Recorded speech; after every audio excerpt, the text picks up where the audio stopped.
Joining me now, former House of Delegates member Colonel Scott Linghamfelter. Colonel, great to have you. John, good to hear your voice. Well, let's see. You also want to be a Trump delegate. Tell us about your effort there. Well, I think that it's really important this year, John, that people step up and support this president in Virginia. I mean, look at the circumambient nonsense that's going on in Virginia from our governor, who has thoroughly embarrassed us. You know, really and truly, I have to say I was so disappointed in November because my good friend and former speaker Kurt Cox recruited a great field.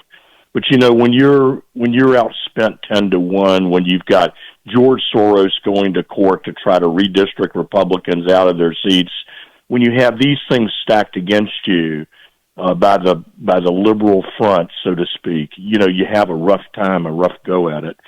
And look, John, just look at the results. Look what's happened to Virginia. When you had, and you said it in your opening in this hour, do you really want these people running your government? Do you want the people who can't run a primary or a caucus in Iowa to run your health care? I mean, is this the kind of incompetence that you want going on? Forget the bad policies. These people are just incompetent. They can't even implement bad policy in a good way. They're absolutely incompetent.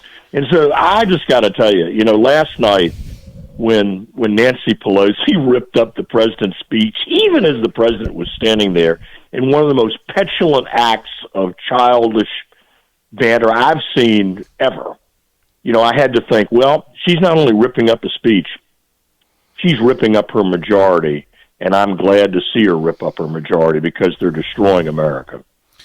You know, Colonel Linghamfelter, I kind of felt that way.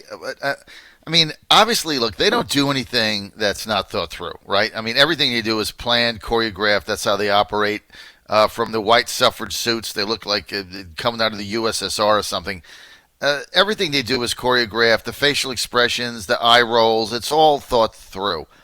So they thought through at the end ripping up the speech. I mean, what what consultant told her to do that would be the question that I've got, because she didn't do it on a whim. I mean, it was planned, and it really backfired. It really made her look small and petulant and silly.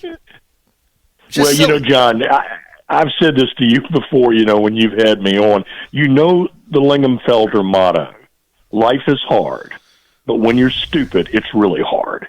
And this is exactly what you see with some of the antics on the far left. I declare last night, and I don't want to talk too much about Nancy Pelosi. I think she's old paint anyway, if you want to know the truth of it.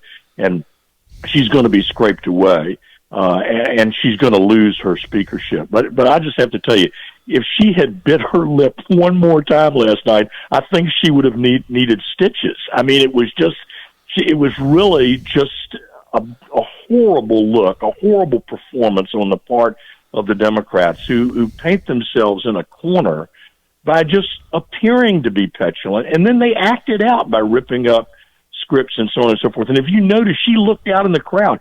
She was trying to make eye contact with the, quote, resistance as she tore it up to make sure that they saw her tearing it up. I think she's scared to death of the far left, if you really want to know the truth of it. Well, she certainly made a fool of herself last night, and exactly what they were trying to do with this. I tell you the other thing, and this is the third time I'm going to say it, and I promise my audience I'm going to drop it. Seeing 7th District Representative Abigail Spanberger in that suit there, again, this is the second time she's done this, you know, with all glum-faced, and the president's rattling off, you know, one great economic boom after the other, all these people being helped. You know, she's sitting there on her hands in this white suit, you know, and then Loria right next to her from Virginia Beach. I mean, these two people campaigned that they were going to be different. They were going to work with the president. They were going to get things done. It was going to be a new kind of Democrat. It's a complete lie. I mean, these people are, you know why they had the white suits on? Because they're essentially slaves to AOC. It's her party. They're petrified of being challenged in a primary. That's why they had the white suits on. It's tribute to AOC and Omar. It's their party. Pelosi's a stooge in this whole thing. She's a figurehead. It's a political group thing. I just have to tell you, to go back to the point that you made a few minutes ago about being a Trump delegate. I tell you, John, I think it's really important that we have people stand up in Virginia who will be solidly behind the president. I'm going to make a prediction. And you can make a note on your calendar. I think Trump will win Virginia. And people say, oh, no way, Linghamfelter, this is a blue state now, we're done. Let me tell you something right now. You said it earlier about African Americans. For years, the Democrats have taken African American votes for granted. Right. They have just treated them, I think, to a continuous diet of falsehoods and false promises. Right. The Republican Party, the party of Lincoln, the party of freedom, is now led by a man who is serious about keeping his promises, as Lincoln kept his promises. And I'm going to tell you right now, I think that you're going to see a major movement. And let me tell you, last night when President Trump listed in his State of the Union the tremendous economic advances that we've made under his administration, you could see the Democrats squirming. You know why they were squirming, John? Why? Because they were hearing truth. That's why they were squirming. Right. Well, look, can the president win Virginia in 2020? Sure. Is it going to be an uphill battle? Yes, because you're going to lose Northern Virginia by 200,000 votes. So Fairfax, Arlington, and Alexandria, you start down 200,000. You're going to lose. I mean, here's the issues. You're going to lose Hampton. You're going to lose Richmond. You're going to lose Blacksburg. You're going to lose Charlottesville. Henrico's gone blue. Chesterfield went for Ralph Northam last time. It's the math becomes really tough. Can you win?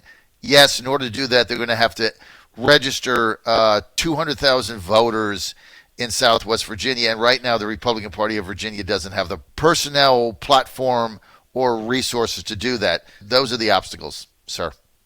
Well, there's no question. You've listed the conventional obstacles. I think that what is still to be determined, and have me back on later in the year, and we'll talk about it some more, but I think some of the things that you need to keep your eye on, and you do, John, I mean, you're very prescient about this stuff, but let's see who they will nominate.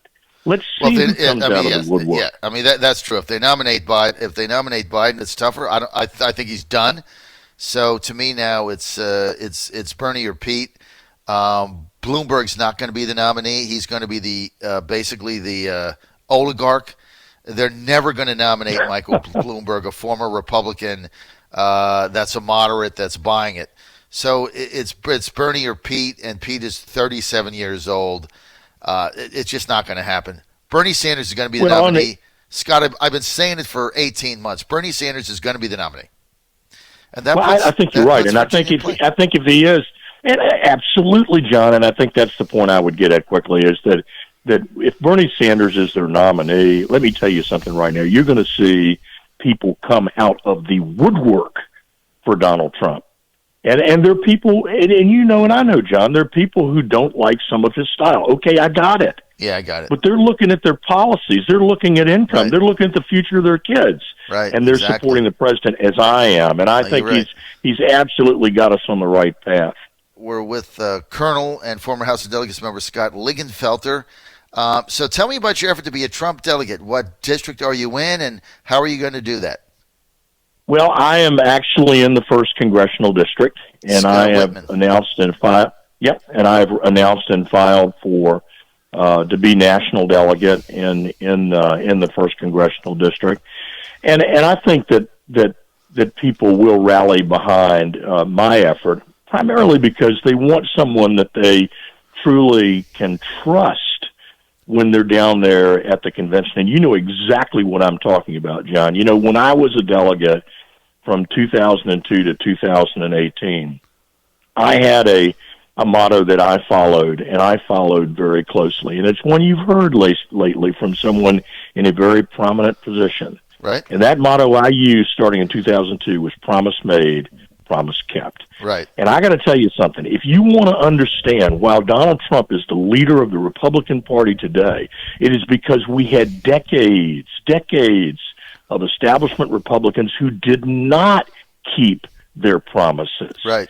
And so here you have a guy who's keeping his promises.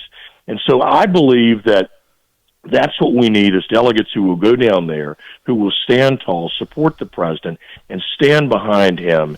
And people worry sometimes that the delegates that we pick don't do what they've promised to do. And I'm one that believes in promise made, promise kept.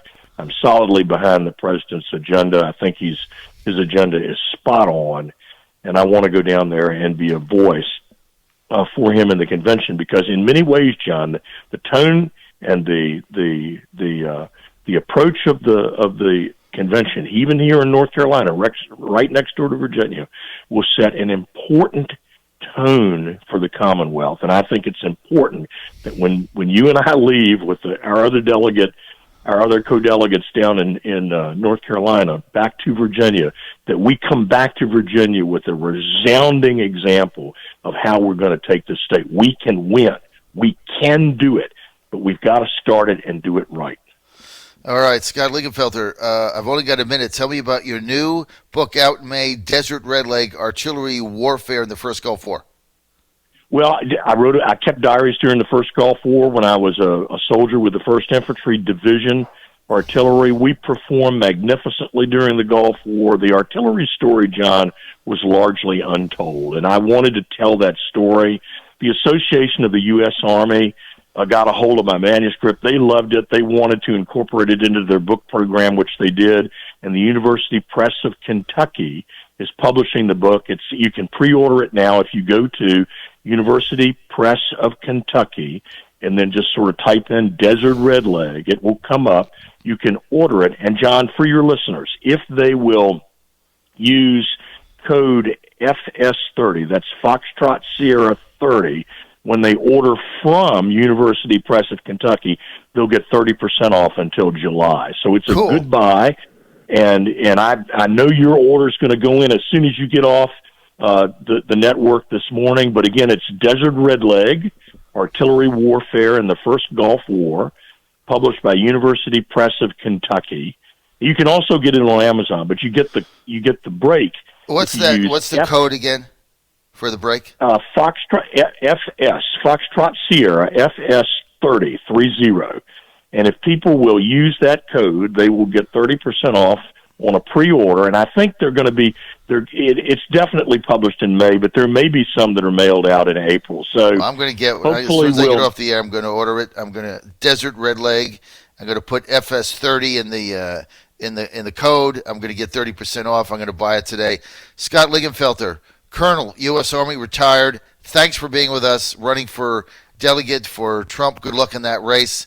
And I know you wish me good luck in mine also. Thank you, Scott. Oh, absolutely, John. Take care.